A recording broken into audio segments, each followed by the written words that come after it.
Assalamualaikum warahmatullahi wabarakatuh. Waalaikumsalam warahmatullahi wabarakatuh. Alhamdulillahirabbil alamin. Wassalatu wassalamu ala asrofil anbiya wal mursalin sayyidina wa habibina Muhammad wa alihi wa sahbihi wa hlul 'uqdatam min lisani yafqahu qawli amma ba'du. Yang saya hormati pengawas pembina SMK Negeri 1 Garurat, yaitu Ibu DNA Dewi Istiwati SHMBD, para wakasek, Ibu Aksi Baris, dan Bapak Ibu guru dan staf TU yang hadir pada kegiatan siang hari ini.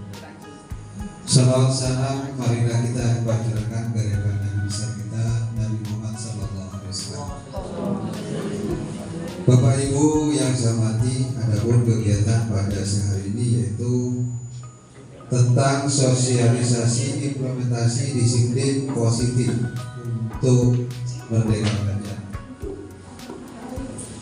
Adapun susunan acara, yang pertama pembukaan, yang kedua pembacaan doa yang akan dipandu oleh Bapak Haji Abaid, yang ketiga sambutan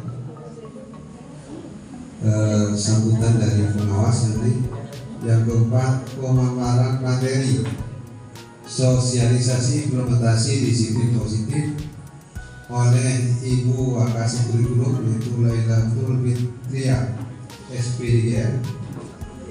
5. Diseminasi budaya positif oleh Ibu Elvina Purnamawati SPD dan Bapak Budi Santoso SPD. Yang ke-6 tanya jawab. Terakhir nomor 7 penutup. Bapak Ibu, marilah kita buka acara pada siang hari ini dengan pembacaan suratul Fatihah.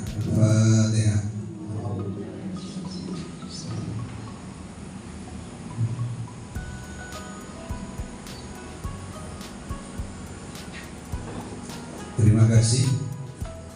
Yang kedua yaitu pembacaan doa yang akan dipandu oleh Bapak Haji Abaid. Waktu kami persilakan.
Yang ketiga yaitu sambutan yang akan disampaikan oleh Ibu Pengawas kepada Dr. Ibu Dewi Istiwati SHMBD. Kami persilakan.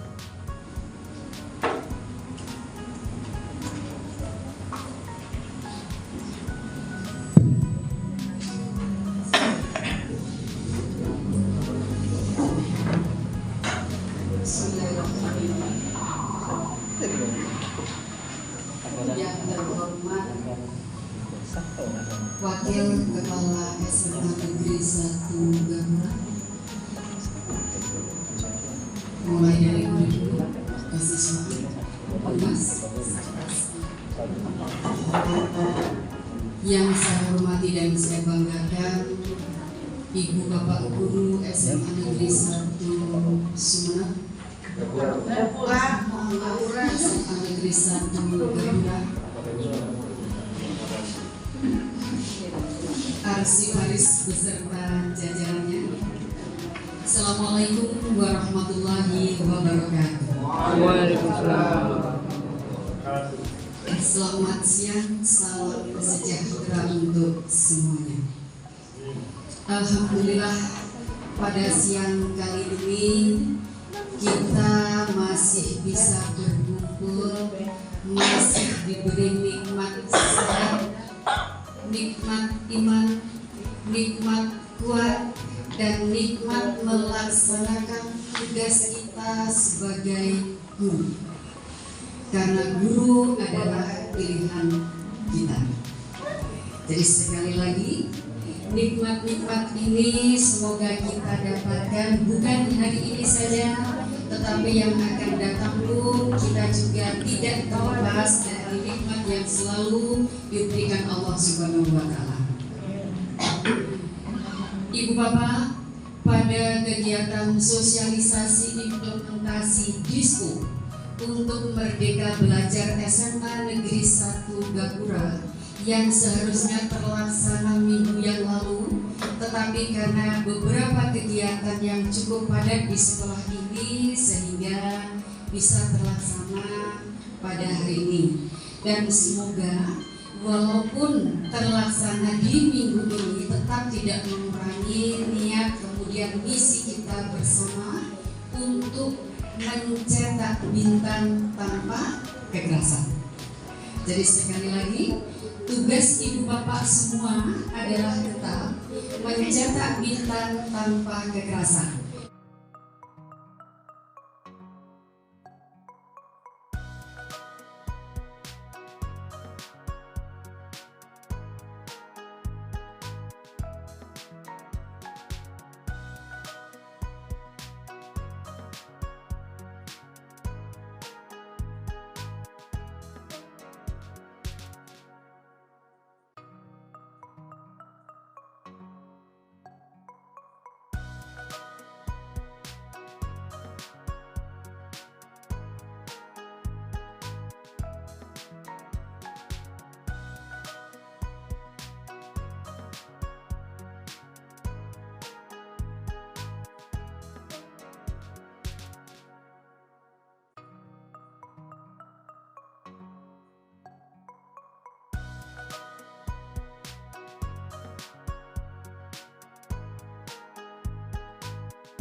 Jawab tanya dulu. Jawab mana?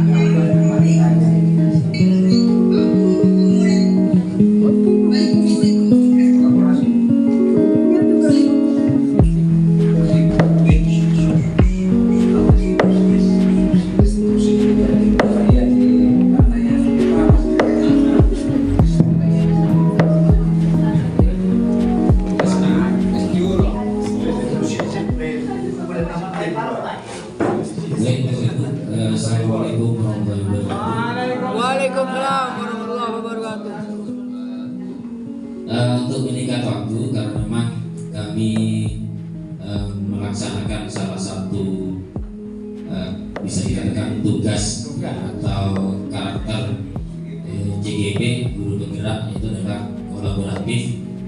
Intinya adalah kami 3 orang, yang satu sudah menjadi guru penggerak, tapi yang 2 ini masih calon, masih hampir mau memulai modul kedua, masih kurang 3 modul lagi sampai 4. Insya Allah kegiatan-kegiatan seperti ini akan kedepannya akan sering dilakukan, karena apa yang kami dapatkan dalam program pendidikan guru penggerak itu benar-benar banyak merubah mindset.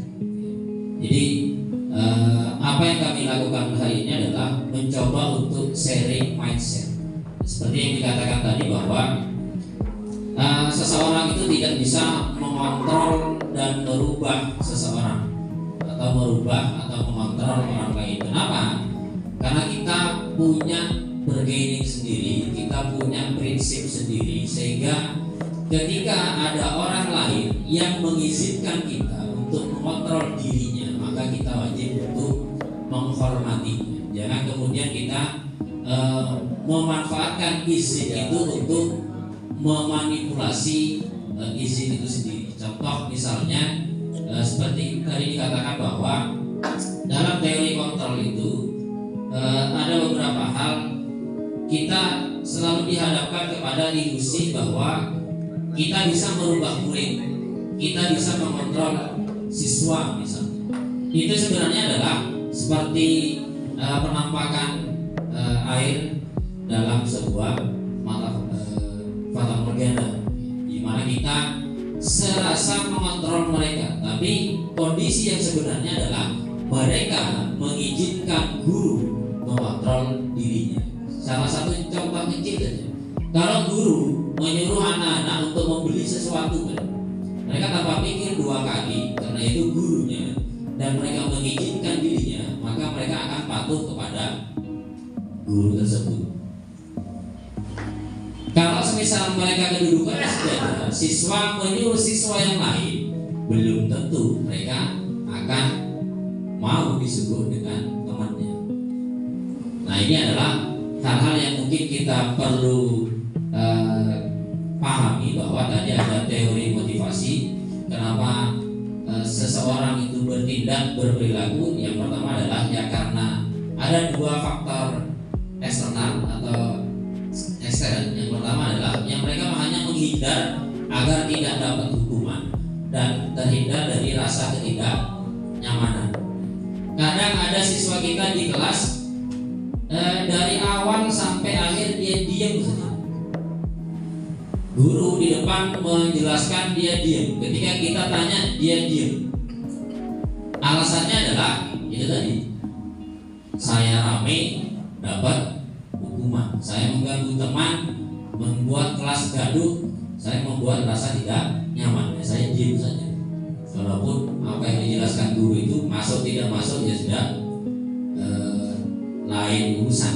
Jadi intinya adalah itu yang dimaksud dengan teori motivasi tadi. Nah, agar tadi sama disinggung, agar motivasi untuk kita membangun sebuah budaya positif atau disiplin positif di lingkungan sekolah, terlebih lagi di lingkungan terdekat kita, itu adalah lingkungan kelas. Maka yang pertama adalah yang harus kita lakukan adalah membentuk yang namanya keyakinan kelas.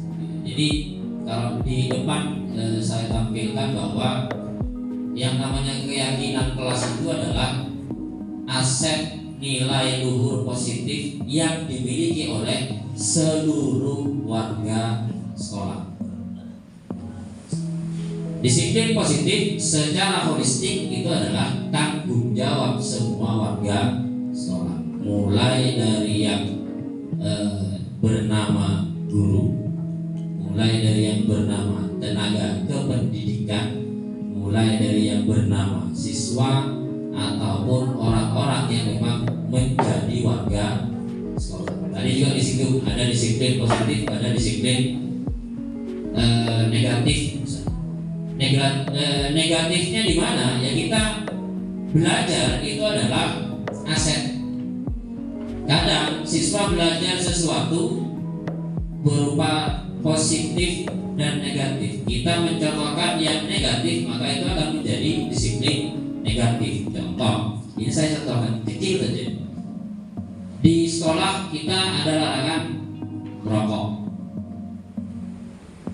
Di rumah belum tentu siswa dilarang merokok. Karena saya pernah berkunjung ke rumah siswa, kemudian duduk ayah, kakak, dan siswa kita di sini. Lalu saya datang ke situ, yang ditawarkan pertama adalah kopi, rokok. rokok Pak? Enggak, saya tidak merokok. Dari ayahnya digeser ke kakaknya, ambil satu, digeser lagi ke adiknya, siswa kita sendiri. Artinya di situ ada ketidaksinkronan antara yang kita yakini di sekolah dan apa yang mereka yakini di rumah. Sehingga selalu saya terapkan bahwa kalau kita 8 jam di sekolah dari jam 7 sampai jam 3, maka di rumah itu hampir ya sisanya 16 jam itu adalah pendidikan di rumah. Nah, ketidaksinkronan inilah yang kemudian kenapa saya menyatakan yang namanya nilai positif itu adalah tanggung jawab warga sekolah dan juga mungkin bisa tambahi semua stakeholder yang memang berhubungan dengan sekolah itu sendiri, warga sekitar, kemudian juga orang tua, wali murid, dan juga ini yang berkepentingan dengan sekolah itu sendiri.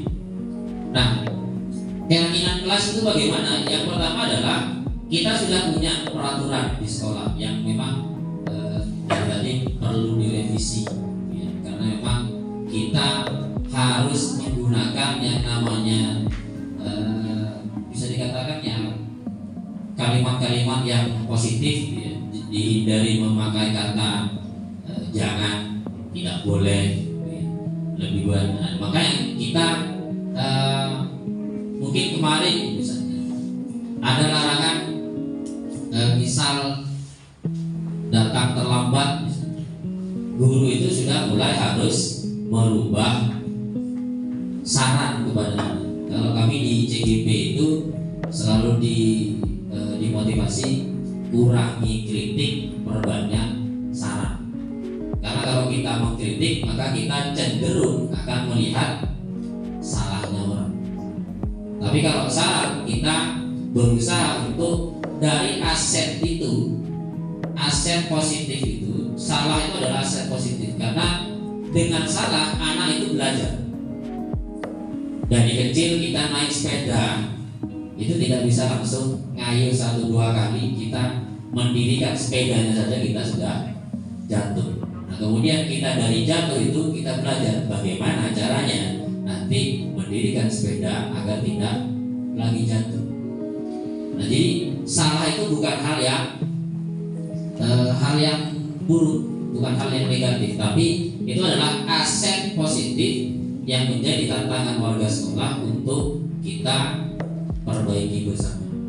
Jadi keyakinan kelas itu modal yang pertama adalah yakini dulu. Kalau keyakinan itu kita sendiri tidak yakini, maka akan menjadi disiplin positif atau negatif. Kalau keyakinan kita sendiri yang kita buat lalu kita tidak yakini, maka akan menjadi sebuah disiplin negatif. Lalu ketika sudah kita meyakini apa yang sudah kita sepakati bersama, maka yang kedua adalah yakinkan diri kita sendiri bahwa itu adalah perbuatan baik, lalu yakinkan kepada orang lain bahwa kita bisa meyakini atau melakukan apa yang sudah kita sepakati bersama. Lalu langkah yang terakhir adalah ketika mereka sudah yakin, diri kita sudah yakin, jangan kemudian dirobohkan kembali dengan perbuatan-perbuatan yang sifatnya negatif lagi. Jadi yang langkah yang ketiga adalah kuatkan. Jadi anak yang datangnya tidak tepat waktu misalnya, kalau kita harus juga gali informasinya. Kenapa anak ini sering datang tidak tepat waktu misalnya, atau datang terlambat? Kenapa? Alasannya kenapa? Nah, dari situ kita bisa mencari solusinya bagaimana. Solusi yang terbaik adalah bagaimana menimbulkan solusi itu dari motivasi intrinsik siswa. Apakah boleh tidak kita langsung bisa mengusahakan dengan motivasi eksternal atau ekstern? Yang boleh saja untuk memancing coaching mereka. Karena kenapa?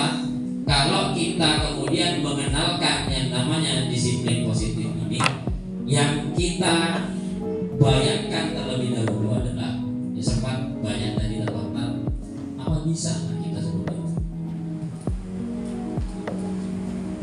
Pasti yang tanya itu kalau anak di sini yang mana bisa.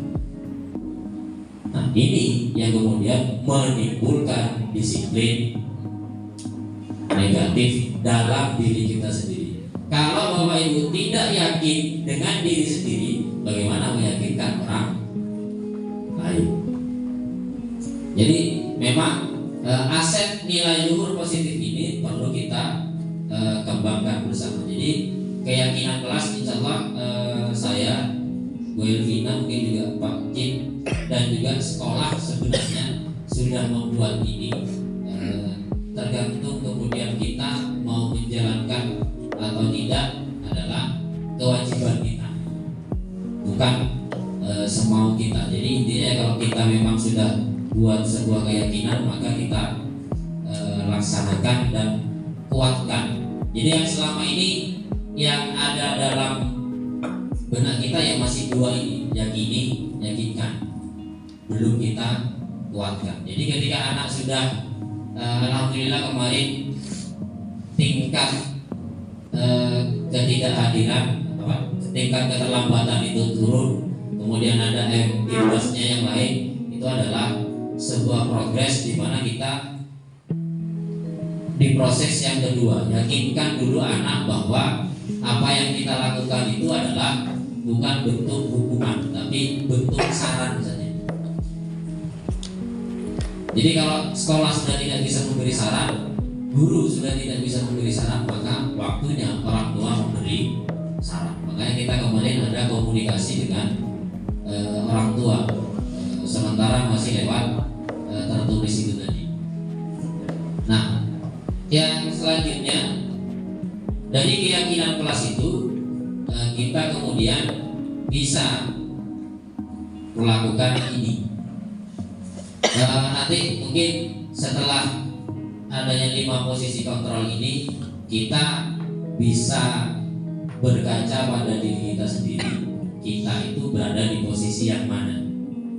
Karena di 5 posisi kontrol ini, ketika kami menerima materi ini, saya merasa menjadi orang yang belum menjadi apa-apa.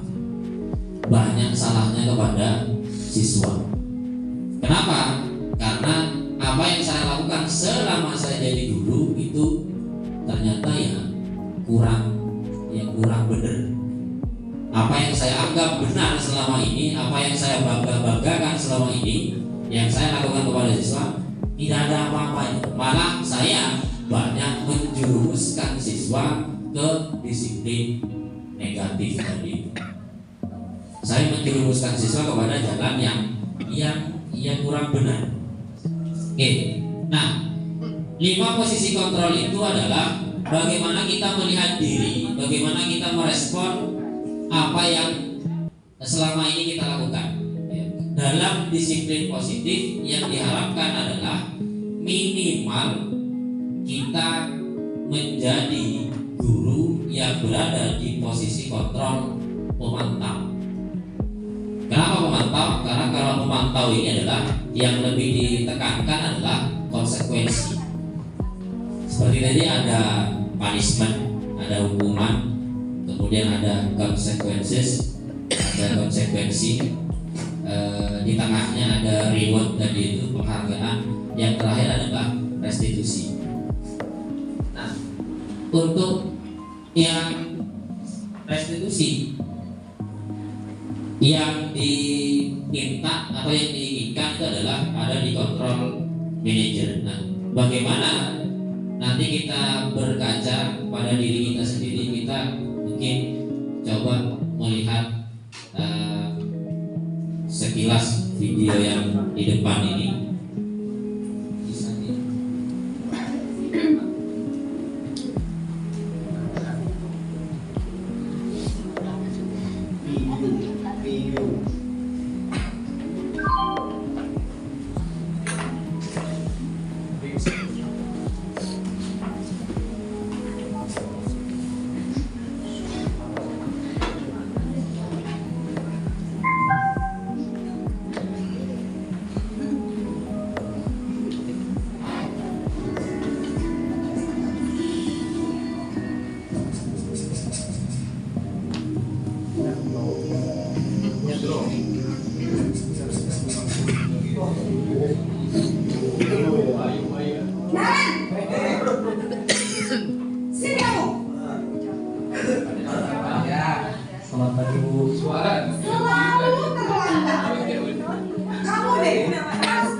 Saya Dasar pemalas. Gak kapok-kapok sih kamu. Sudah berapa kali terlambat? Sana, kamu keliling lapangan basket. kenapa saya harus ke lapangan basket? Kenapa? Kamu melawan ibu. Berani-beraninya jawab. Sudah terlambat, masih berani jawab enggak? Sekarang, keliling lapangan basket 5 kali sekalian. Biar kapok. Cepat. Pergi sana ke lapangan basket. Posisi itu biasanya berbicara dengan nada tinggi, menghardik, menunjuk-nunjuk, menyakiti, dan menyindir. Hukuman bisa berupa fisik maupun psikis. Ibu dan bapak guru hebat. Dampak yang terjadi pada murid ketika guru berada pada posisi pemukul adalah murid cenderung akan memberontak, bahkan melompat dendam.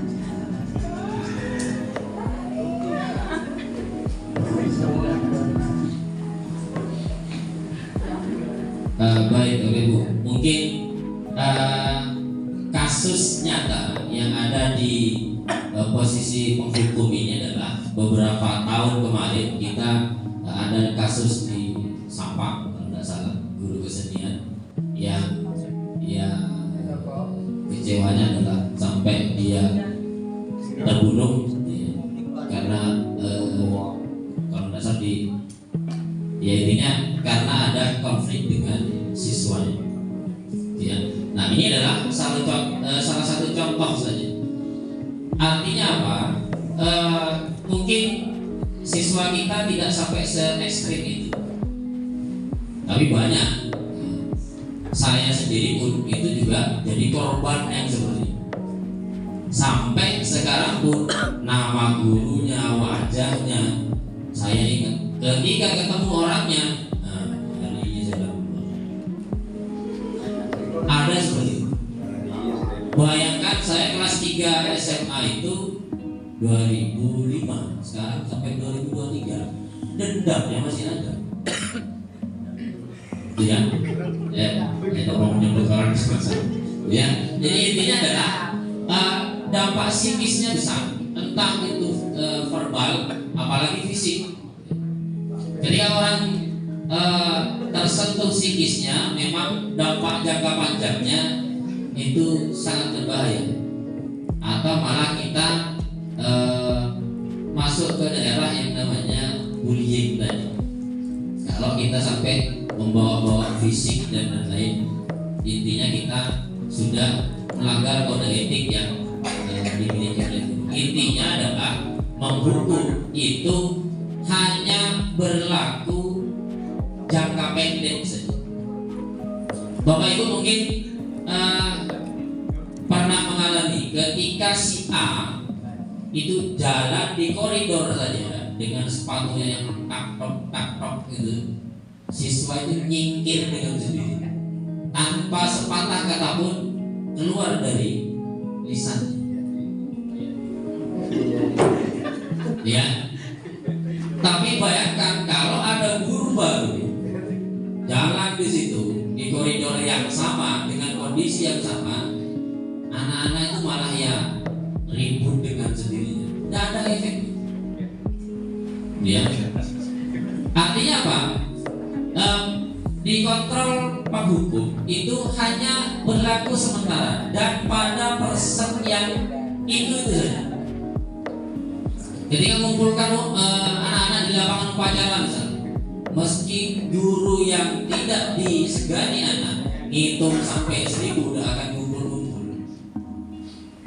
Tapi kalau memang ada guru yang memang disegani, atau kata anak-anak itu guru kibar misalnya, ada bangke akompol bangke. Kenapa? Ya itu tadi, karena dia menerapkan di posisi yang nomor 1. Nah, untuk yang posisi yang kedua, kita coba. Nah ini posisi pembuat merasa bersalah. Modelnya sama, budgetnya ya.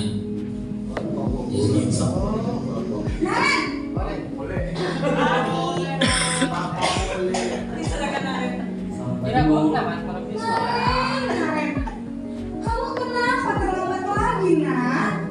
Ya Tuhan, Naren. Kamu senang ya bikin ibu susah ya? Kalau kamu terlambat lagi, nanti ibu yang ditegur bapak kepala sekolah, nak. Disangka ibu tidak bisa membina kamu. Gimana ini? Gusti Naren. Kamu sudah ya kalau ibu tegur bapak kepala sekolah. Terus, sekarang ibu harus tulis apa ini di buku absen? Ini kan jurusan terlambat loh. Ibu harus apa coba? Maaf Bu, maaf sekali. Ya sudah, lain kali jangan bikin ibu susah lagi ya nak ya. Ibu tidak akan kuat lagi kalau kamu begini terus. Bisa jantungan kalau ibu takut saya cepat kelas. Maaf ya Bu, maaf sekali. Posisi membuat rasa bersalah, berbicara dengan nada tenang, cenderung lembut. Namun kata-kata yang diutarakan membuat dia merasa menjadi orang yang gagal. Memandang buruk dirinya sendiri, merasa tidak berharga, dan tidak sanggup membahagiakan orang lain. Ketika Guru mengambil posisi membuat rasa bersalah, murid akan menganggap dirinya yang bersalah dan ia akan menyimpan emosi negatif tersebut dalam dirinya. Oke. Di pembuat merasa bersalah ini adalah guru itu bermain playing victim. Jadi dia yang menjadi korban dari kesalahan-kesalahan yang dibuat oleh siswa. Tapi padahal dalam posisi ini kita seakan-akan guru itu ingin menyentuh hatinya. Contoh misalnya, ini yang sering saya lakukan. Nah, jangan sering main HP di kelas. Kalau kelas nanti kalau ada guru yang merampas HP-mu, nanti HP-mu dibawa ke BK, yang ambil HP-nya nanti adalah orang tua. Kamu udah kasihan ke orang tua, dan dagang satu hari itu ruginya berapa? Nah, ini seakan-akan apa yang saya katakan adalah baik-baik saja. Itu adalah ya benar, ada logikanya. Tapi benar apa enggak? Tidak, kurang tepat. Kenapa? Karena kita membebankan kesalahan itu kepada anak yang seharusnya tidak berpikir beban di luar kelasnya, itu kita bebankan di situ. Ya, jadi pembuat merasa bersalah ini pun kurang tepat. Apakah boleh dilakukan? Ya boleh saja, tapi jangan banyak-banyak, karena beban anak sudah banyak, tugas, PR. Iya juga. Jadi intinya adalah ini adalah yang kalau bisa jangan sampai kita di posisi kontrol yang kedua. Oke, kita lanjut ke yang ketiga. Mungkin ini banyak yang dilakukan oleh kita. Modelnya masih sama. Naren,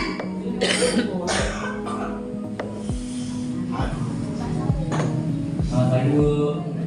wah sudah jam berapa ini nak? Selamat lagi ya sayang. Iya Bu, habis ibu saya belum membangunkan saya Bu. Kamu malah menyalahkan ibu kamu. Kamu bukannya anak yang larinya paling kencang. Kok terlambat sih? Iya Bu, saya memang terlambat bangun tadi. Jadi biarpun saya lari kencang, tetap gak kekejar Bu. Ya sudah sana. Nanti lain kali larinya lebih kencang lagi ya. Biar gak terlambat lagi. Bikin seneng ibu demi ibu. Bisa kan? Bisa lah Bu. Ya sudah, sekarang masuk kelas. Ibu beresin urusan absen kamu. Kamu ini ada-ada saja. Dalam posisi tenang, guru berbicara dengan nada suara ramah, akrab, cenderung bersenda gurau untuk menjaga suasana tetap santai. Murid akan merasa senang, aman, dan akrab dengan guru. Identitas yang tercipta adalah identitas sukses atau berhasil. Namun, perlu diingat, karena ini masih dorongan eksternal, maka ada faktor ketergantungan dari murid kepada orang tertentu.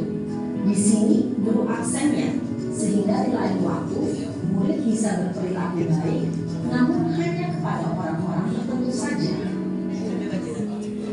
Oke, di posisi teman ini saya juga banyak mengalami itu, entah itu di kelas, entah itu pun di ekstrakurikuler. Sempat ada salah satu guru bercerita dengan saya, kenapa ya Pak, kalau anak A ini kalau ekskul latihan jam 5 sekalipun itu datang, tapi untuk ke sekolah, ke kelas dia selalu terlambat. Kenapa? Nah, ini artinya bahwa ada kecenderungan memang diri saya untuk menciptakan sebuah relasi dengan anak itu lebih kepada berposisi sebagai teman. Nah, itulah kenapa dampak buruknya, dampak negatifnya adalah dia seakan-akan itu hanya nurut ke saya. Saya nyuruh A, B, C, ya dia nurut. Ke guru lain belum tentu. Jadi hanya bekerja berfungsi pada faktor ketergantungan saja. Dan yang kedua, dampak buruknya adalah karena kita cenderung sudah dekat, kita menganggap mereka sebagai yang berada di circle kita. Terkadang kita ketika anak itu melakukan sebuah kecenderungan pelanggaran dan sebagainya, maka kita cenderung abai. Ya sudahlah, apa-apa untuk 1-2 kali dan masalah dan sebagainya. Tapi kepada murid-murid yang kita mungkin tidak terlalu dekat, tidak berposisi sebagai teman, akan berbeda. Kalau yang tidak akrab ke kita, misalnya yang normal-normal saja, mereka melakukan kesalahan sedikit saja, maka kita akan menghukum dengan cara yang berbeda dengan murid yang memang dekat dengan kita dan sebagainya. Oke, kita lanjut ke posisi yang keempat, yaitu posisi kontrol pemantau.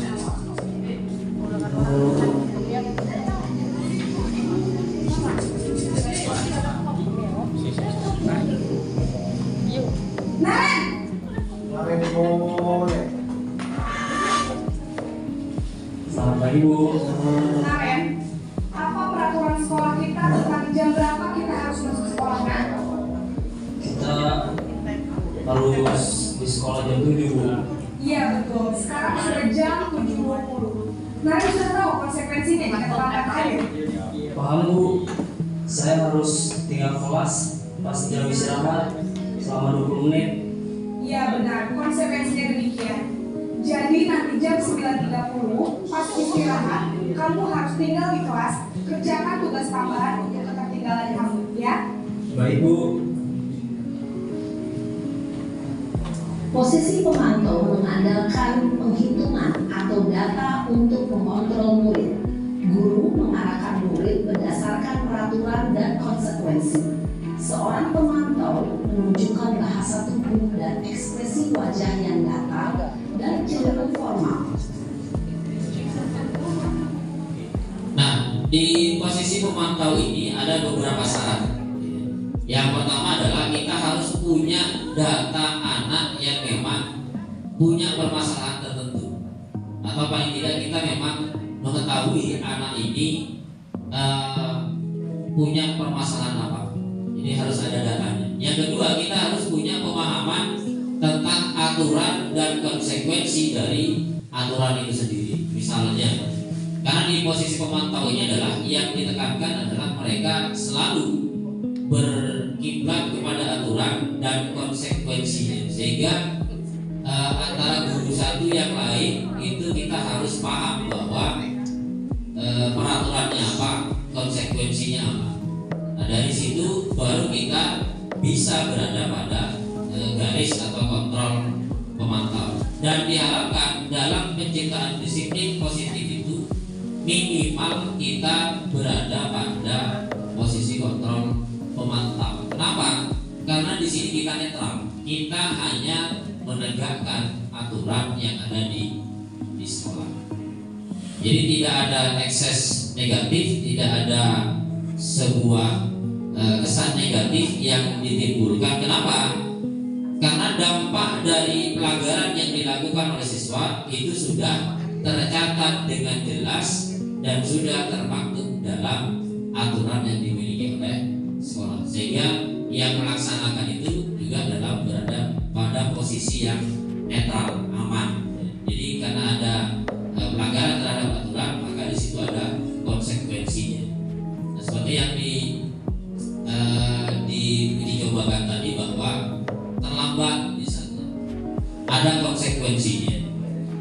Misalnya kemudian juga nilai ulangan siswa jelek, mereka minta remedi, itu adalah konsekuensinya dan sebagainya. Sehingga selalu berkiblat pada aturan yang akan ditegakkan dalam sebuah lingkungan pendidikan. Nah, yang terakhir ini adalah posisi kontrol sebagai manajer yang memang diharapkan bisa kita lakukan ketika kita menjalin relasi dengan anak atau siswa.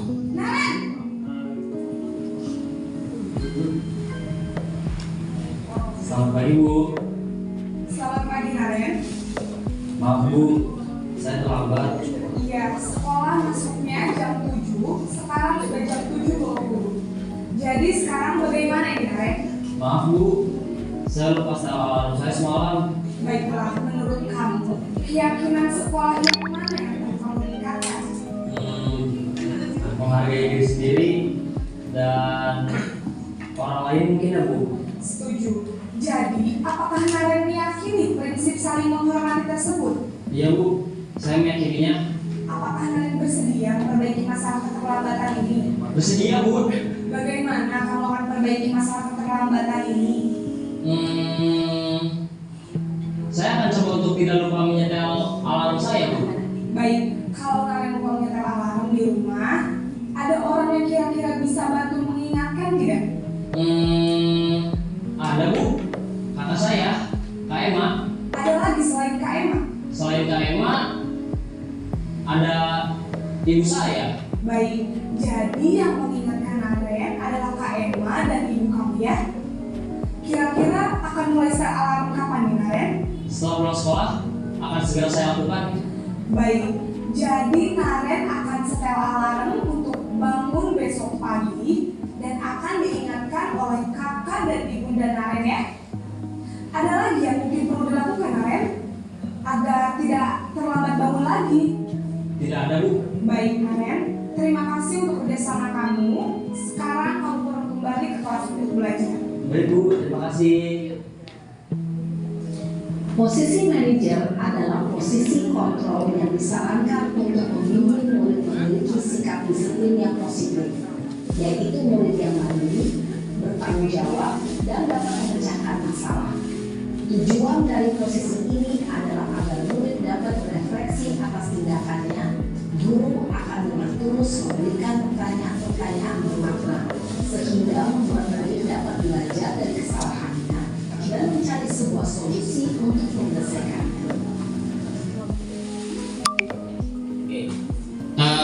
Apa yang kemudian tadi kita saksikan adalah sebuah segitiga restitusi yang dilakukan oleh seorang guru terhadap muridnya yang memiliki masalah. Jadi intinya adalah dengan berposisi sebagai manajer kita mengelola kontrol. Artinya kita meminta izin kepada siswa untuk membangkitkan motivasi intrinsiknya. Kita tidak menyalahkan dia dan terhadap apa yang dia langgar, tetapi kita memancing dia untuk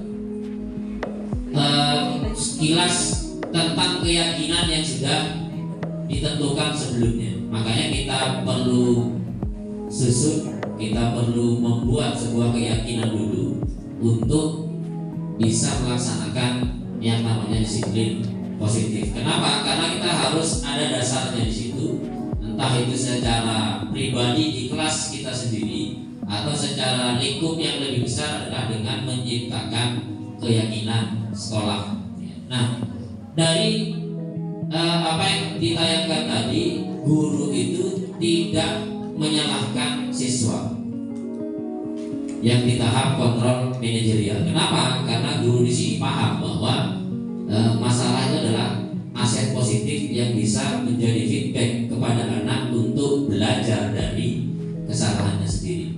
Mereka disuruh untuk mencari yang namanya solusi agar masalah yang dia alami pada saat ini tidak terulang lagi di waktu yang akan datang. Artinya bahwa di dalam proses itu siswa dan guru itu harus saling paham bahwa yang namanya masalah itu adalah proses belajar, bukan sebuah ekses atau sebuah celah untuk guru malah membangun sebuah kesan negatif terhadap anak yang kemudian hanya akan menimbulkan ekses negatif yang lain. Nah, apa saja yang bisa dilakukan dalam segitiga restitusi? Yang pertama adalah menstabilkan identitas. Nah, yang namanya menstabilkan identitas itu adalah merubah identitas gagal menjadi identitas sukses. Contoh seperti tadi, ketika ada anak terlambat, kita tidak mengatakan bravo, itu adalah identitas gagal yang kemudian kita kuatkan lagi bahwa dia memang gagal. Itu keliru sih, karena kita sudah menghalangi anak untuk berubah pada identitas sukses itu tadi. Nah, bagaimana yang dilakukan tadi bahwa keyakinan yang kamu langgar sekarang apa? Kira-kira kenapa kamu bisa terlambat? Kenapa kamu terlambat dan sebagainya. Jadi itu adalah kita jangan menjudge anak itu sebagai anak yang memang terlambat. Misal ketika kita mengingatkan seseorang hati-hati di jalan, ini sebuah pesan baik atau buruk? Pesan baik atau buruk? Baik. Berarti yang kita peringati itu adalah orang yang tidak bisa berhati-hati. Baik atau buruk? Nah, jadi dari sebuah pengolahan kata yang seakan-akan baik, tapi kita menjudge seorang bahwa dia memang tidak bisa berhati-hati. Makanya kita peringatkan supaya hati-hati. Sesuatu yang perkataan yang baik itu belum menimbulkan ekses yang baik juga. Makanya di sini kita harus menstabilkan identitas dulu, yaitu bagaimana meyakinkan anak bahwa apa yang dilakukannya itu bukan sebuah hal yang bukan hal yang kemudian kita anggap sebagai tidak bisa dirubah. Tapi kita mengingatkan anak bahwa apa yang dia lakukan itu bisa dilakukan oleh orang lain. Terlambat semuanya bisa. Tapi bagaimana kita belajar agar nanti tidak terlambat lagi dengan motivasi diri kita sendiri. Nah, itu yang kemudian kita pentingkan dalam segitiga restitusi. Lalu yang kedua adalah memvalidasi tindakan salah. Yang kamu lakukan tadi benar enggak? Sesuai dengan keyakinan kita enggak? Sesuai dengan aturan sekolah enggak? Kalau dia jawabnya apa, lalu kita kemudian tanya, dapat. Yang kemudian kamu bisa lakukan agar tidak terlambat lagi apa? Nah, ini yang kemudian kita ke tahap yang kedua, menanyakan keyakinan. Kamu agar tidak terlambat lagi, caranya gimana? Misalnya, Pak, insya Allah besok saya akan bangun lebih pagi, atau besok saya minta dibangunkan oleh ibu dan sebagainya. Itu adalah menanyakan keyakinan. Dan 3 langkah ini tidak harus berurutan. Bisa saja ketika masalahnya tidak terlalu besar, tidak terlalu rumit, misalnya seperti anak terlambat tadi misalnya. Nah, kita langsung aja aturan sekolah tentang masuk jam masuk gimana? Itu kita langsung ke langkah kedua, tidak usah yang pertama. Itu yang dinamakan intervensi 30 detik. Jadi tidak harus semua masalah itu diselesaikan dengan segitiga institusi. Bayangkan kalau ada anak 10 orang saja, kita lakukan segitiga institusi semuanya, itu akan memakan banyak waktu.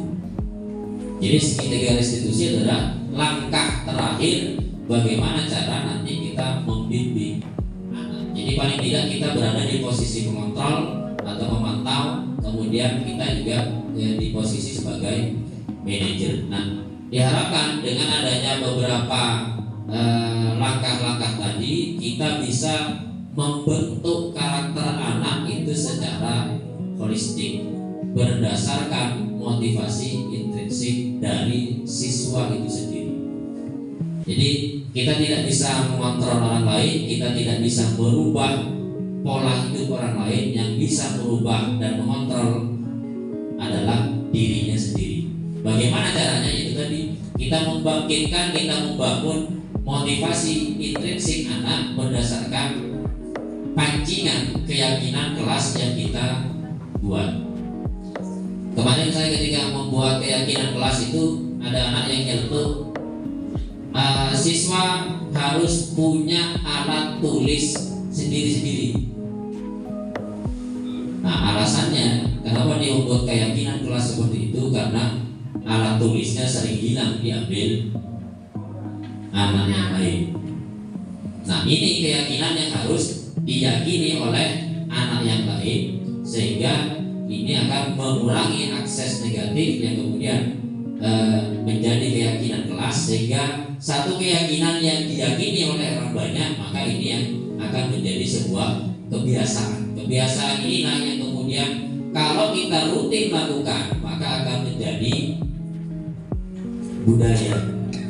Budaya inilah yang ingin kita bangun dalam lingkungan pendidikan kita, sehingga kita tidak perlu lagi bentak-bentak dan sebagainya ketika kita sudah meyakini apa yang kita yakini, meyakinkan orang lain apa yang kita yakini, dan kita sebagai guru menguatkan keyakinan itu, maka budaya positif itu bukan hal yang susah untuk diwujudkan. Karena yang paling susah adalah bukan melakukan, tapi yang paling susah adalah merubah mindset kita.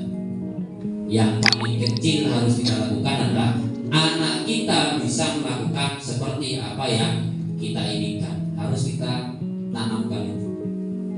Kalau ada yang bilang anak batang-batang, anak sungke, anak mana itu tidak bisa kita pola misalnya seperti anak kota, itu sebuah kekeliruan yang besar. Karena mereka yang namanya pola perilaku itu tidak ada kepentingan dengan ras, tidak ada kepentingan dengan sara. Semuanya manusia sama, diberi bentuk dan juga kemampuan yang memang sudah ditentukan sesuai kodratnya. Jadi mereka punya hak yang sama. Maka kalau sudah seperti itu, maka kita juga harus memberikan hak dan pelayanan yang sama tanpa harus memandang sara itu tadi. Jadi makanya budaya positif ini mari kita song-song bersama, kita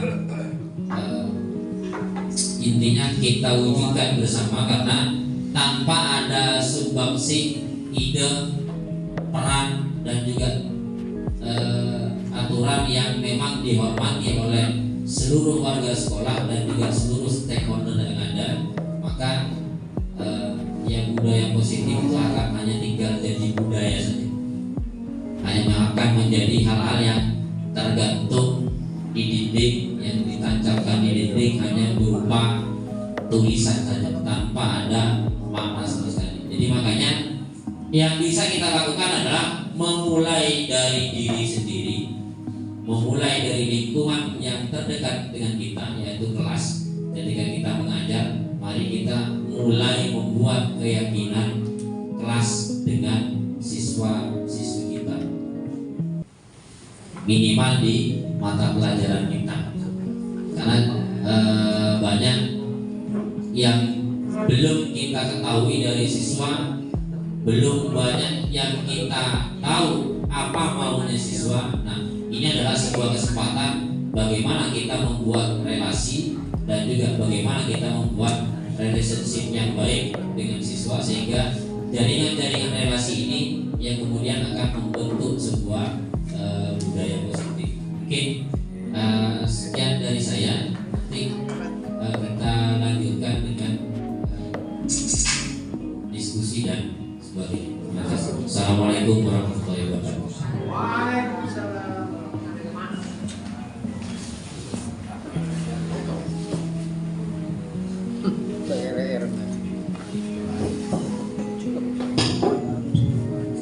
Terima kasih kepada Bapak Ibu yang telah menyampaikan materi pada sore hari ini, karena sudah melewati jam 15.30. Selanjutnya kesempatan kami berikan kepada Bapak Kepala Sekolah sebelum direktur. Langsung. Ya, silakan yang mau bertanya. Silakan Pak Sulaiman. Assalamualaikum warahmatullahi wabarakatuh. Dari penjelasan Pak Materi, ya Ibu Bapak Materi, cukup mencerahkan dan menambah pengetahuan kepada saya pribadi dan kita semua.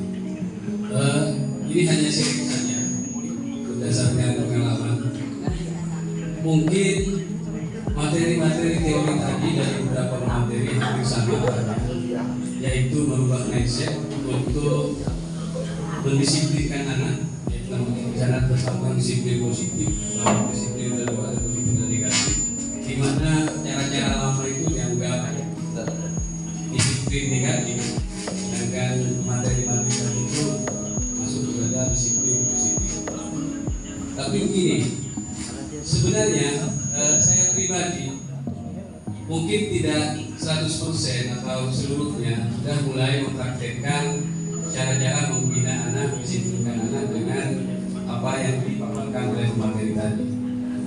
Tapi ketika saya merenung kembali, yang penting kan hasilnya.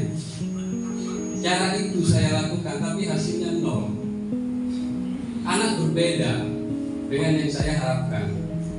Misalkan kita diskusi, anak kembali melakukan itu, ya mungkin perlu waktu.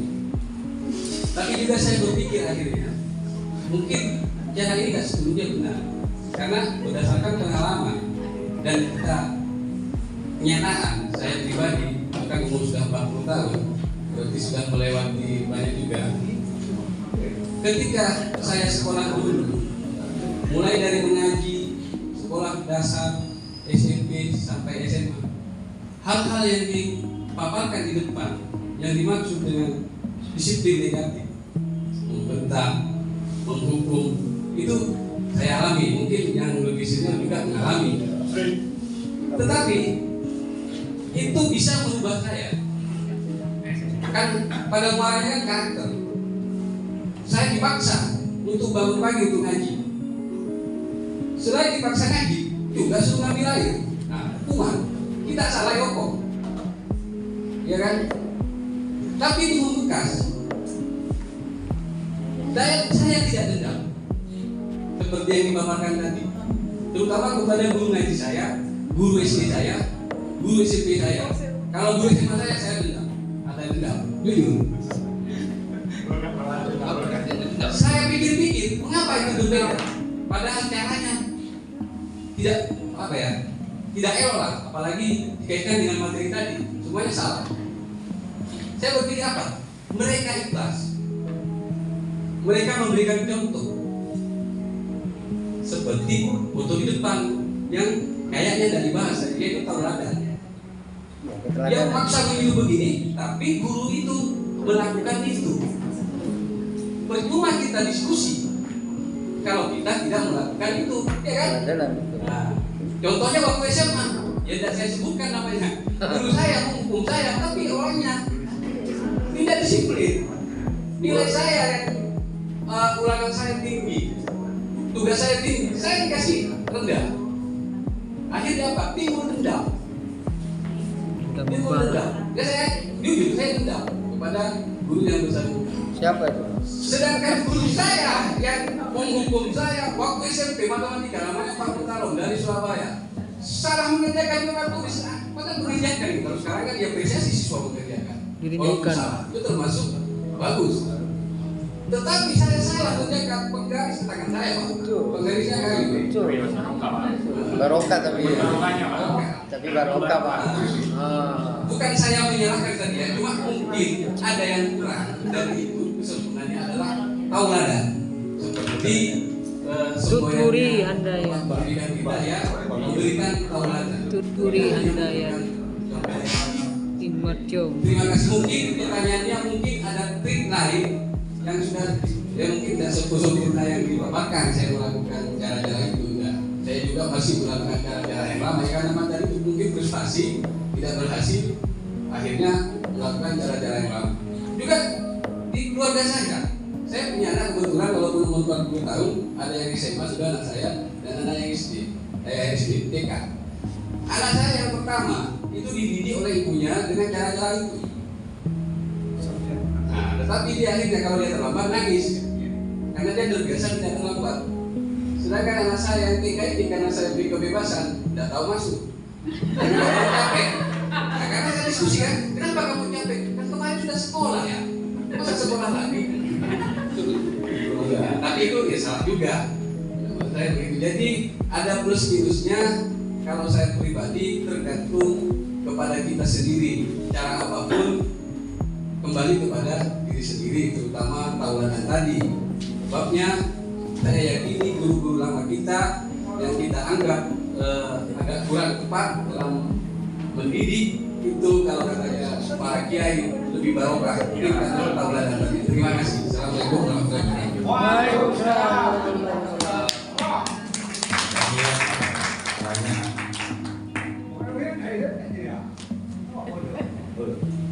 Ini ya katanya. Kata dulu ya. Terima kasih untuk Bapak Sulaiman. Cukup cerdas sekali. Pertanyaannya berangkat dari pengalaman pribadi, termasuk juga pengalaman pribadi di rumah ataupun juga di lingkungan sekolah. Sebenarnya pada hakikatnya kita mengadakan pelaksanaan implementasi seperti ini kan ingin membudayakan sesuatu yang positif. Lebih-lebih apabila kita sudah menganggap bahwa diri kita itu perlu perbaikan, termasuk kontrol diri saya punya banyak salah. Saya menyatakan harus tuntut disiplin pada anak, sementara saya tidak pernah berdisiplin. Itu kan jauh panggang dari api. Nah, makanya diadakanlah implementasi dan peluncuran program seperti ini agar kembali pada diri kita. Kita introspeksi, benar tidak kita? Sehingga suasana-suasana positif yang memang kita harapkan di sekolah itu akan timbul. Jadi tidak hanya ini memang setali tiga uang. Kalau menurut biologi itu saling berhubungan. Mata rantai itu ya, saling berhubungan. Tidak mungkin guru itu bisa menerapkan disiplin positif apabila dirinya juga tidak memiliki rasa untuk mengubah ke arah yang disiplin positif tersebut. Nah, makanya fakta-fakta yang terjadi, realita-realita yang terjadi, termasuk juga tadi bagaimana video yang ditayangkan oleh Pak Rudi, kita bisa menggali diri kita sendiri. Oh, berarti selama ini kalau saya menginginkan anak berdisiplin yang positif, saya juga harus punya keyakinan yang sudah dijelaskan bersama-sama, dimiliki bersama-sama oleh kelas. Oh, siswa tidak boleh terlambat 5 menit, ada keyakinan kelas seperti itu. menit tidak boleh berleha-leha di ruang guru, TED atau bagaimana, ya harus minimal kan dengan keyakinan kelas itu akhirnya guru itu termotivasi untuk bisa menjadikan contoh teladan kepada siswa karena sudah konsekuensi dari keyakinan kelas itu tadi. Itu yang pertama kalau menurut saya. Jadi memang cakupan kegiatan ini ya dikembalikan pada diri saya. Ini adalah potret kesalahan-kesalahan saya yang memang harus kita perbaiki semua agar tercipta budaya yang positif itu. Itu yang pertama. Memang tidak ada yang sempurna, semuanya butuh proses. Makanya ini salah satu cara kita untuk berproses dengan asupan informasi. Itu. Nah, bagaimana realita yang dulu guru mengumpul atau apapun justru malah banyak yang sukses-sukses. Sekarang jangankan mengumpul, dalam hal apapun banyak yang anak yang gagal misalnya. Nah, banyak ini penyebabnya. Saya pikir penyebabnya ya karena seringkali dikatakan oleh Bapak Budi bahwa yang abadi itu adalah perubahan, Bapak. Jadi memang mindset kita juga pun adalah sesuatu yang abadi untuk berubah. Lingkungan kita abadi untuk berubah. Cara pandang siswa terhadap lingkungan, kehidupan mereka juga akhirnya berubah. Dulu tidak ada gadget, sekarang mereka terkontaminasi dengan apa yang namanya gadget. Sudah pasti mereka itu terpapar bagaimana kekerasan verbal. Oh, kalau ada anak keras itu seperti ini. Jangankan buktinya seperti apa itu Amil Darmas, Ultraman dan segala macam membasmi kejahatan mereka dengan kekerasan. Itu kan bagian-bagian dari eksternal yang bisa diserap siswa di masa-masa perubahan yang abadi ini. Makanya wajar kalau pemerintah juga mengadakan program-program yang juga perubahan yang abadi, menggiring, menyelaraskan, menyeimbangkan. Itu mungkin ya yang bisa saya sampaikan. Jadi memang teladan itu yang utama. Teladan Bapak Ibu. Jadi introspeksi dengan kegiatan ini kita memang harus banyak introspeksi. Bagaimana agar supaya siswa peserta didik kita itu mampu untuk mengikuti apa yang kita lakukan dan yang kita katakan, kita juga harus kembali pada diri kita. Menuntut siswa disiplin, kita juga harus disiplin. Mungkin itu saja kurang lebihnya. Terima kasih.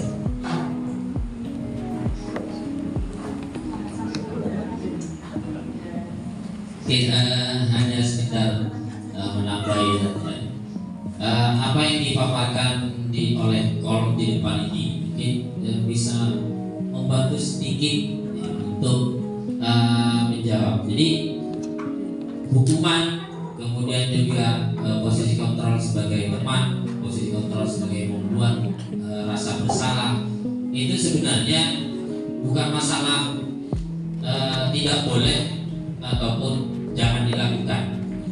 Apabila kita menginginkan perubahan dalam jangka pendek, itu boleh saja dilakukan, karena perubahannya pun akan hanya tampak pada jangka pendek saja dan hanya pada persen tertentu saja. Jadi makanya hukuman, kemudian juga membuat rasa bersalah, kemudian juga teman, kemudian juga pemantau dan manajer, itu semuanya adalah sebuah pilihan. Bagaimana kita mendidik anak dengan cara yang lebih beradab. Nah, ada satu pesan, jangan mendidik anak kita dengan cara kita ketika kita kecil.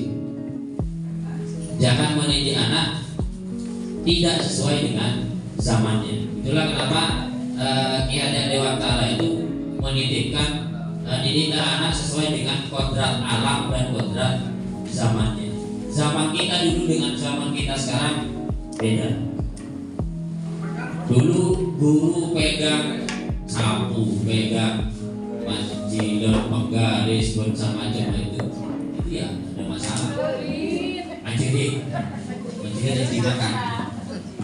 Anak dipukul oleh guru, lapor ke orang tuanya, tambah digeblek lagi.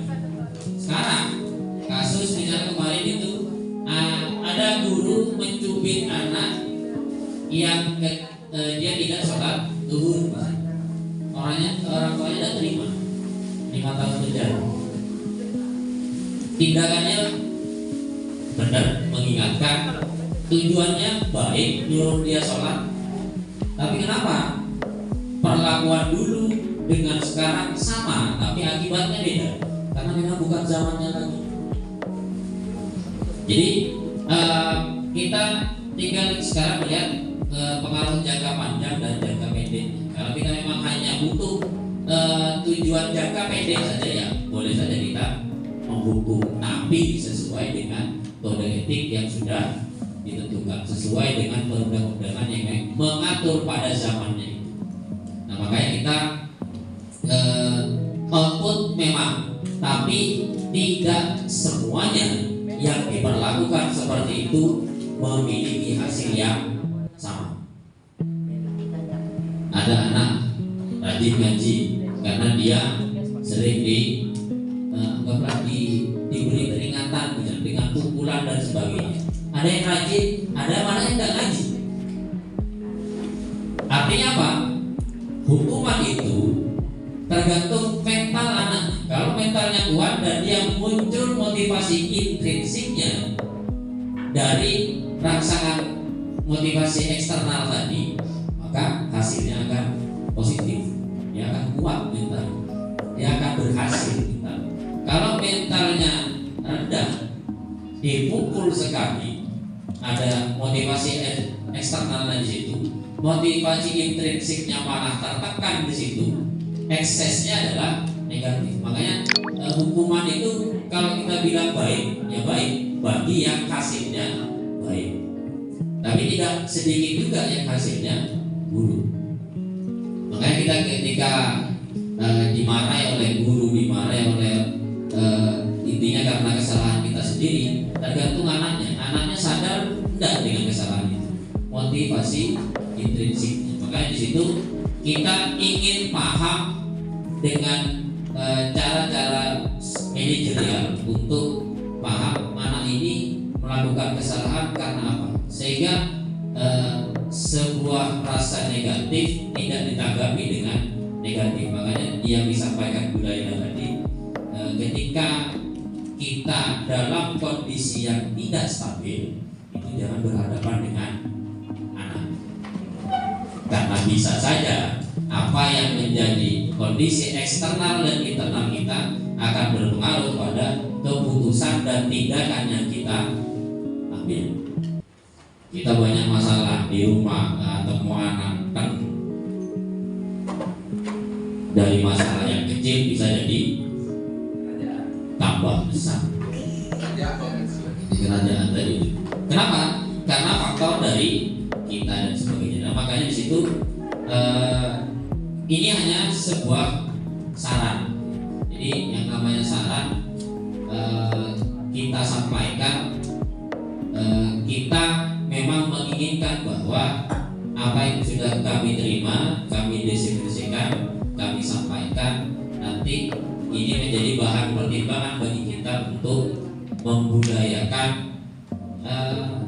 pembimbingan anak yang memang berpihak pada siswa. Karena kita berada di sini, pagi kita berangkat, pulang kita sore, tidak lain adalah untuk melayani anak didik kita. Ya, kalau kita tidak memilih menjadi guru, ya kita di rumah saja enak.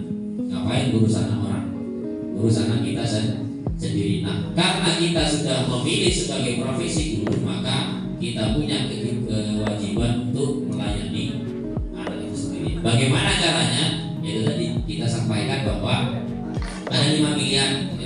Kita bakal menjadi kontrol penghukum, kemudian juga kontrol merasa membuat bersalah, kemudian juga kontrol teman, pemantau atau manajer. Yang saya kira semuanya punya tujuan, semuanya punya ekses, entah itu ke negatif, entah itu ke positif. Jadi tergantung bagaimana kita memilih. Mungkin itu dari saya. Terima kasih. Boleh masih 5 menit bertanya. Terima kasih. Begini Bapak Ibu, terima kasih pada moderator kita hidup di zaman pendidikan yang berbeda. Jadi dulu dengan sekarang, salah satu poinnya adalah kita sekarang diawasi oleh hak asasi manusia. Maka mau tidak mau kita harus menyesuaikan. Tapi sebenarnya bukan itu inti maknanya. Salah satunya adalah apa yang kita berbuat dalam dunia pendidikan itu akan ditiru oleh anak-anak. Jadi kalau hari ini ada orang tua melakukan kekerasan pada anaknya, perlu disadari itu terjadi karena di sekolah dilakukan begitu. Bahwa segala sesuatu yang terjadi pada seseorang itu secara tidak kita sadari akan mencetak karakter anak. Jadi kenapa kekerasan harus dihentikan, kenapa bullying harus dihentikan, kenapa disiplin positif tidak boleh ada bullying di dalamnya. Nah kalau kita sekarang masih melakukan kekerasan, ya karena dulu kita mengalami kekerasan dari guru-guru kita. Seandainya guru-guru kita dulu melakukannya dengan kasih sayang, mungkin hari ini kita tidak akan melakukan kekerasan. Nah tinggal kita sekarang mau menghentikannya dengan kita memulai hari ini, ataukah kita akan mewariskan kekerasan itu dengan tetap melakukan kekerasan pada hari ini. Hanya itu mungkin yang bisa saya sampaikan. Saya kira itu tambahannya. Terima kasih.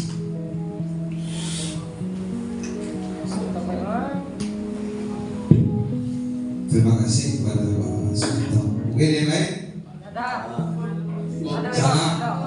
Pak Sofyan? Tidak ada. Mungkin Pak Adi? Mari. Silakan.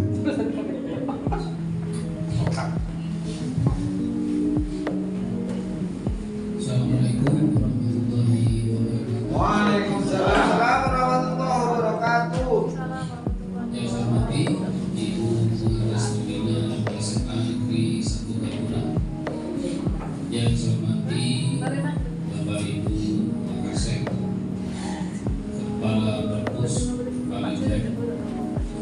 Yang saya hormati juga guru dan tenaga pendidikan SMA Negeri 1 Taruna.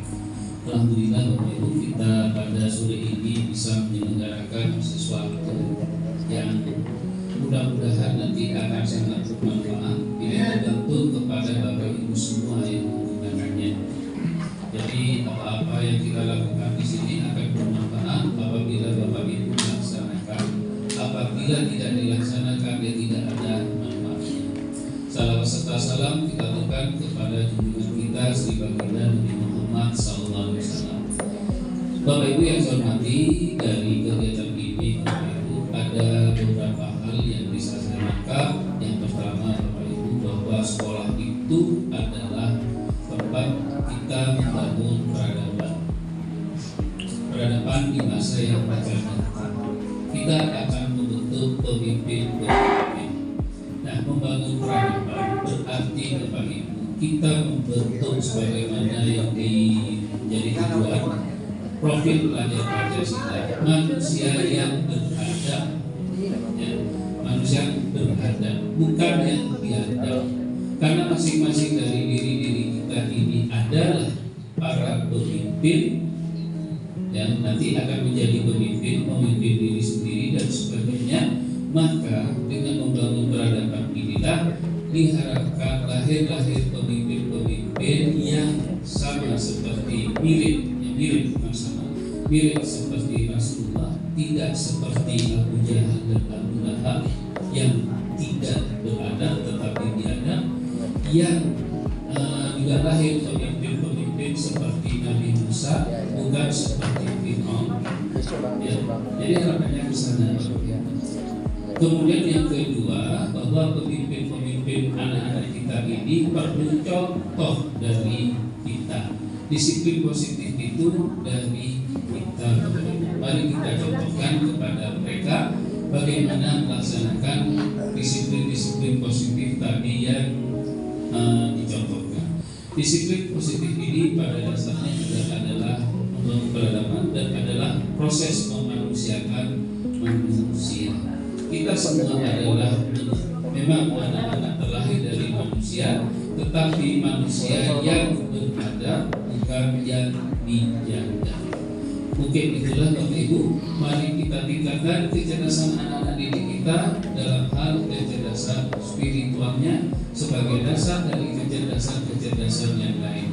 Itu yang bisa saya sampaikan. Terima kasih kepada Ibu Pengawas, kepada Bapak-bapak Bu penyanyi yang sudah menyampaikan kepada teman-teman kami, dan alhamdulillah sebenarnya sudah kita lakukan disiplin-disiplin positif pada akhir-akhir ini ya. Bukan akhir-akhir ini, sebenarnya sudah mulai dari dulu sudah kita lakukan.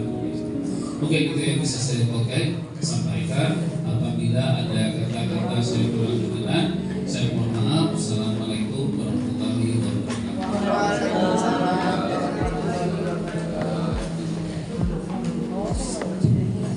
Terima kasih kepada Bapak sekolah yang telah memberikan arahan dan sambutan.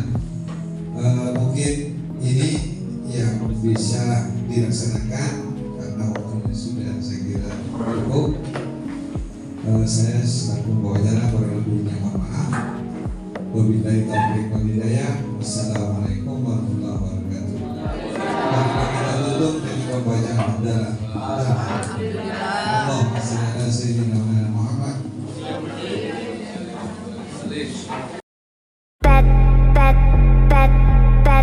I can't get out of bed, no drugs make me bad. I can't get out of bed, yeah, drugs are bad. I can't get out of bed, no drugs make me bad. I can't get out of bed, yeah, drugs are bad.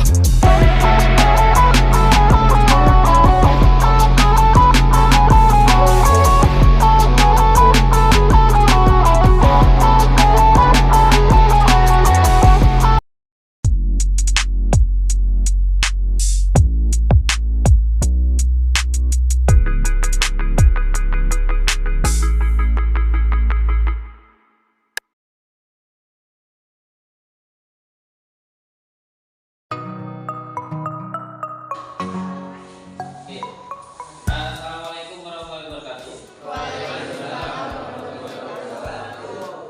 Jadi di awal semester ini, sebelum kita menanjak ke pembelajaran yang kita lakukan di semester 2 ini, di awal kita akan membuat keyakinan kelas.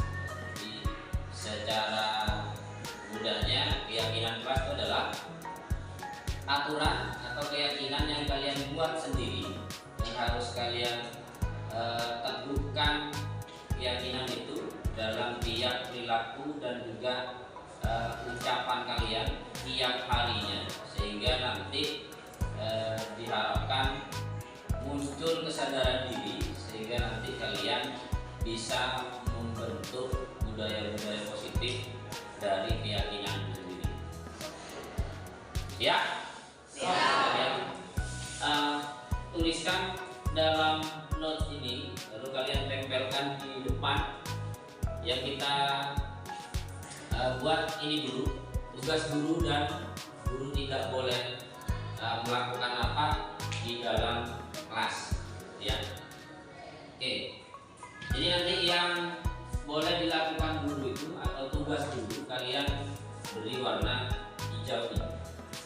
Ya, jadi yang nanti kalian harapkan guru itu tidak melakukan hal apa di kelas, itu kalian yang harusnya merah, tapi adanya pink, ya. Paham? Paham.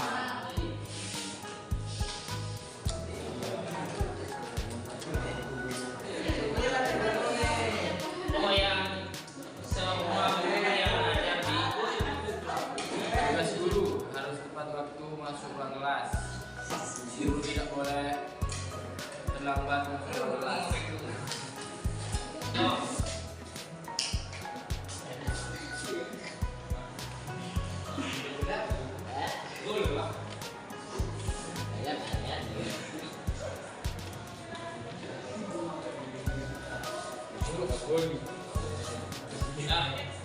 Selanjutnya tugas guru harus bersifat adil terhadap siswa-siswinya. Guru tidak boleh pilih kasih terhadap siswa-siswinya.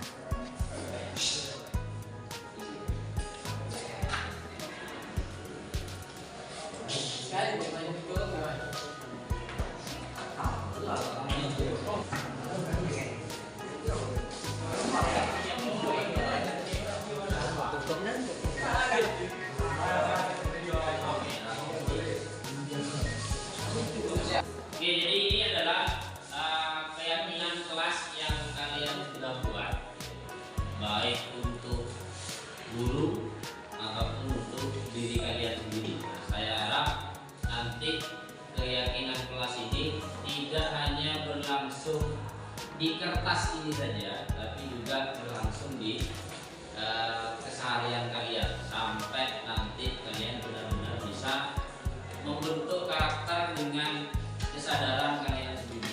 Ya. Jadi apa yang sudah kalian tulis di depan ini juga diharapkan agar nanti bisa juga disampaikan kepada guru yang ngajar kalian di sini, dan juga nanti kalian bisa membentuk karakter dan juga nilai-nilai positif dari yang sudah kalian sampaikan dan yang kalian tempelkan di kertas di depan. Ya. Jadi kita nanti berharap, sama-sama berharap bahwa apa yang sudah kita usahakan hari ini bisa membawa dampak yang sangat baik, yang sangat positif bagi perubahan kita ke depan. Saya ucapkan terima kasih dan saya akhiri. Assalamualaikum warahmatullahi wabarakatuh.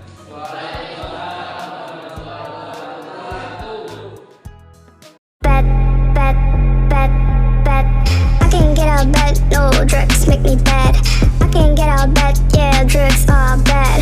I can't get out of bed, no, drugs make me bad. I can't get out of bed, yeah, drugs are bad.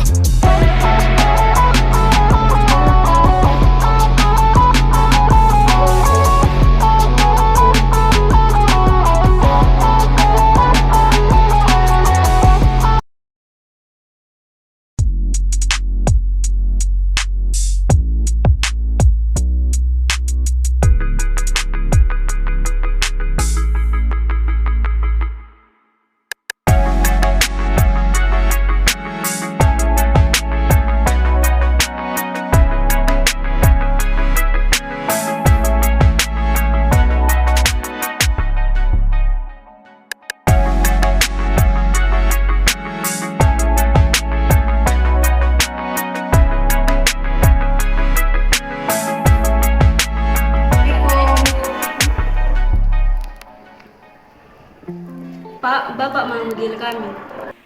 Oh iya, waalaikumsalam. Silakan duduk. Kalian tahu kan kenapa kalian dipanggil ke sini? Pasti masalah yang di pelajarannya Bu Elvina ya, Pak? Benar, Bapak tadi dapat laporan dari Bu Elvina, kalian bertengkar di kelas. Coba kamu Mak ceritakan. Tadi di pelajarannya Bu Elvina, saya bergurau dengan teman dan tidak sengaja menabrak Oliva yang sedang mencatat. Buku catatannya sobek, Pak. Saya minta maaf, saya salah. Coba ceritakan yang terjadi setelahnya, Oliva. Langsung dorong balik Mai, Pak. Saya kesel gara-gara dia buku saya sobek. Apalagi minggu depan ulangan. Bagaimana saya belajar kalau buku saya sobek? Bapak paham, Mai. Tidak salah kamu bergurau dengan temanmu, karena kesenangan itu kebutuhan manusia. Tapi jangan sampai merugikan orang lain. Dan kamu, Oliva, marah itu manusiawi, tapi Bapak yakin pasti ada cara lain untuk meredam amarah. Coba kalian ingat-ingat, keyakinan kelas apa yang belum tampak dalam diri kalian? Oh ya Pak, saya ingat. Kelas adalah tempat belajar dan menghargai orang lain. Teman adalah keluarga, Pak. Baik sekali. Coba Oliva, kira-kira apa yang bisa Mai lakukan untuk memperbaiki kondisi ini? Saya butuh buku catatan saya untuk persiapan ulangan minggu depan. Bagaimana menurut kamu, Mai? Saya akan mengganti buku catatannya dan mohon diberi waktu untuk menyalin catatan bahasa Indonesianya. Baik, itu bisa dilakukan. Bagaimana Oliva? Bisa kamu terima? Baik Pak, saya terima. Mai, lakukan apa yang kamu katakan tadi dengan penuh tanggung jawab. Ada yang ingin kalian sampaikan lagi? Tidak ada, Pak. Baik, kalau tidak ada lagi yang ingin disampaikan, Bapak ucapkan terima kasih atas kejujuran dan usaha kalian. Dan tetap semangat belajar, junjung keyakinan kelas kita dimanapun berada. Baik Pak, terima kasih.